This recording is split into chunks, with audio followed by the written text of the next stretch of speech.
Ya, assalamualaikum teman-teman. Video ini kita akan berbagi tentang panduan memilih laptop atau cara memilih laptop. Kemungkinan juga ini akan ada dua part teman-teman ya. Ada dua part video karena sekiranya kayaknya nggak cukup kalau untuk satu ini video. Dan kita disclaimer dulu kalau pekerjaan kita ini adalah tukang servis laptop. Jadi ya, ini kita buat berdasarkan pengalaman kita ya. Jadi ini kita buat berdasarkan pengalaman kita. Tempat servis kita itu ada di dekat kampus UMY Jogja sama UIN Jogja.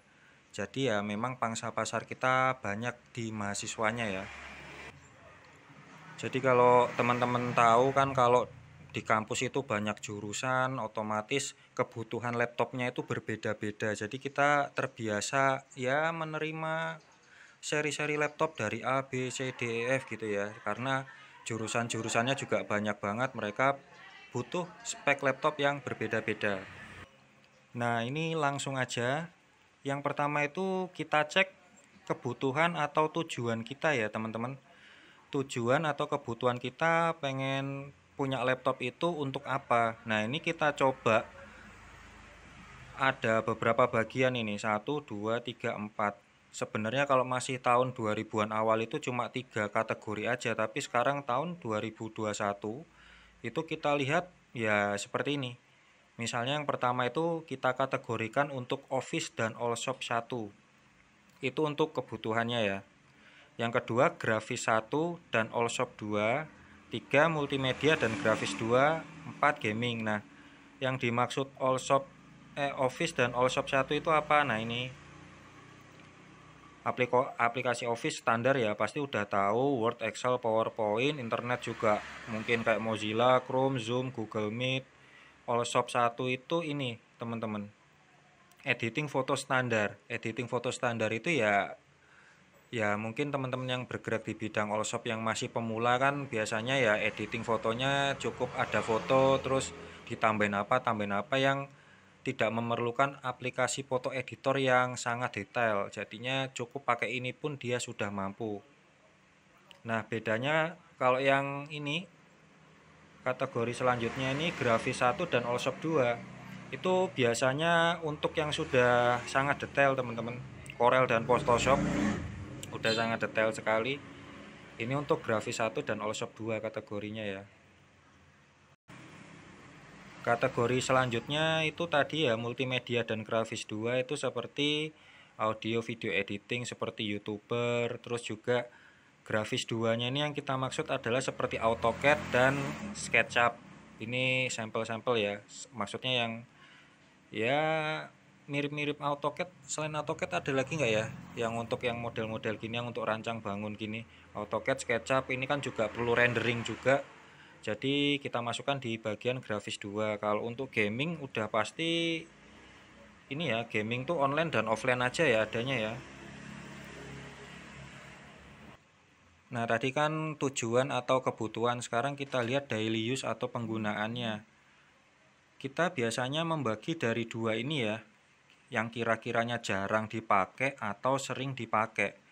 Kalau jarang dipakai sebenarnya memang tidak rekomendasi sih, ini semua laptop sama aja sebenarnya untuk yang jarang dipakai ya. Tapi kalau untuk yang sering dipakai, kita rekomendasikan yang punya fitur baterai protektor.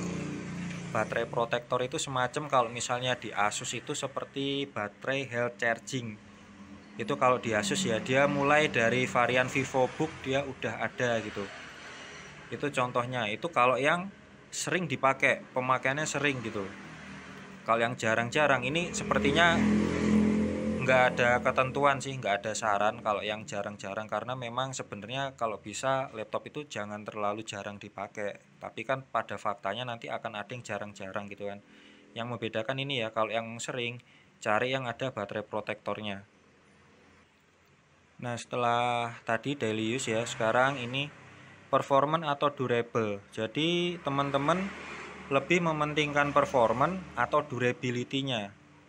Jadi ini harus teman-teman tentukan ya, pilih performance atau durability. Durability itu tingkat keawetan atau daya tahan, daya banting apa ya? misalnya tahan banting gitu ya istilahnya, maksud tanda tahan banting tanda kutip, bukannya bisa dibanting gitu ya. Pilih performan atau durable. Kalau yang performan udah dipastikan ini semua yang high spec itu pasti masuknya performan. Tapi kalau yang durable itu nanti milihnya dari brand teman-teman ya, dari brand ataupun tipe premium. Tidak semua tipe premium high spec ya, tidak semua tipe premium itu high spec, karena ada tipe premium yang speknya standar, dan tidak semua yang high spec itu premium juga, karena banyak juga yang high spec tapi dia bukan tipe premium. Nah ini sekarang kita liatin aja dulu contoh-contohnya. Mungkin tipe premium seperti ini ya, Yoga, ThinkPad, ZenBook. Nah ini durable itu juga kaitannya nanti sama yang military grade. Jadi coba teman-teman cek laptop-laptop yang ada atau uji military grade. Nah itu dipastikan tingkat durability-nya kuat banget, maksudnya awet banget gitu. Selanjutnya ini adalah after sales-nya, yaitu seperti garansinya. Teman-teman harus ngecek ini garansinya berapa, karena ada yang setahun, 2 tahun, 3 tahun, dan yang garansinya kayak misalnya ada yang 2 tahun, setahun itu teman-teman juga harus ngecek ini full garansi atau enggak, karena ada yang garansinya cuma misalnya 6 bulan khusus ini, terus 6 bulan terakhir khusus ini, atau tahun pertama khusus ini, tahun kedua khusus ini. Jadi teman-teman harus ngecek garansinya. Kalau pengen tahu contoh garansi, kita ada, nanti kita taruh di deskripsi ya, kita punya contoh ulasan tentang garansi laptop baru itu ada, nanti kita taruh di deskripsi. Terus yang selanjutnya adalah yang paling penting adalah spare part. Di tipe laptop itu kan nanti dibagi dua ya, tipe yang umum atau tipe yang premium atau limited. Ini teman-teman harus bisa apa ya istilahnya ya, membedakan dari sisi spare partnya. Kalau tipe yang umum itu spare partnya udah dipastikan akan banyak diproduksi, udah dipastikan untuk tipe yang umum gitu ya. Tapi kalau untuk tipe yang premium atau limited itu sudah dipastikan spare partnya langka, sudah dipastikan ya. Tapi ada tapinya. Walaupun ini langka untuk tipe premium atau limited ya, walaupun produksian spare partnya itu akan sedikit jumlahnya atau langka, tapi kualitas materialnya itu sangat-sangat awet menurut kita ya, pengalaman kita. Karena kita punya beberapa seri seri premium juga, seri limited itu spare partnya itu sampai sekarang belum rusak. Kita kasih contoh aja besok kalau ada waktu, itu Acer ZG itu tahun udah lama banget, itu sampai sekarang nggak rusak sama sekali. Dan kira-kira terus tipe premium ini atau limited ini rata-rata rusak spare partnya karena apa? Nah itu biasanya karena kesalahan human error. Misalnya nih keyboardnya rusak, itu karena kena air, ketumpahan air, otomatis keyboardnya jadi rusak dan terus kita ganti keyboard. Nah itu. Sedangkan untuk yang tipe umum tadi ya, laptop-laptop tipe yang umum gitu, itu spare partnya memang banyak, tapi ya itu tadi daya tahan materialnya teman-teman, daya tahan materialnya itu ya ada yang sedengan, ada yang kurang gitu ya, menurut kita loh, sering rusak gitu loh, sering gampang rusak.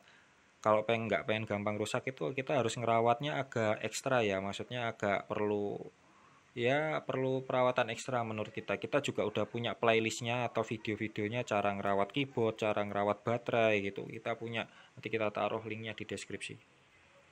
Nah ini kita langsung lanjutnya di part 2 ya teman-teman ya, karena sudah terlalu panjang part 2. Nah ini nanti part 2 ini seperti tentang spek-spek laptop tadi yang kita sebutin, Office, Allshop 1, terus nanti apa tadi, grafis 1, Allshop 2, terus multimedia, grafis 2, dan gaming. Ini kita taruh di part 2 ya teman-teman ya, karena sudah terlalu panjang ini. Oke, demikian teman-teman untuk part 1-nya ini. Lanjut ke part 2 ya untuk spesifikasi setiap ini ya, setiap tema gitu ya. Oke, demikian teman-teman, semoga bermanfaat.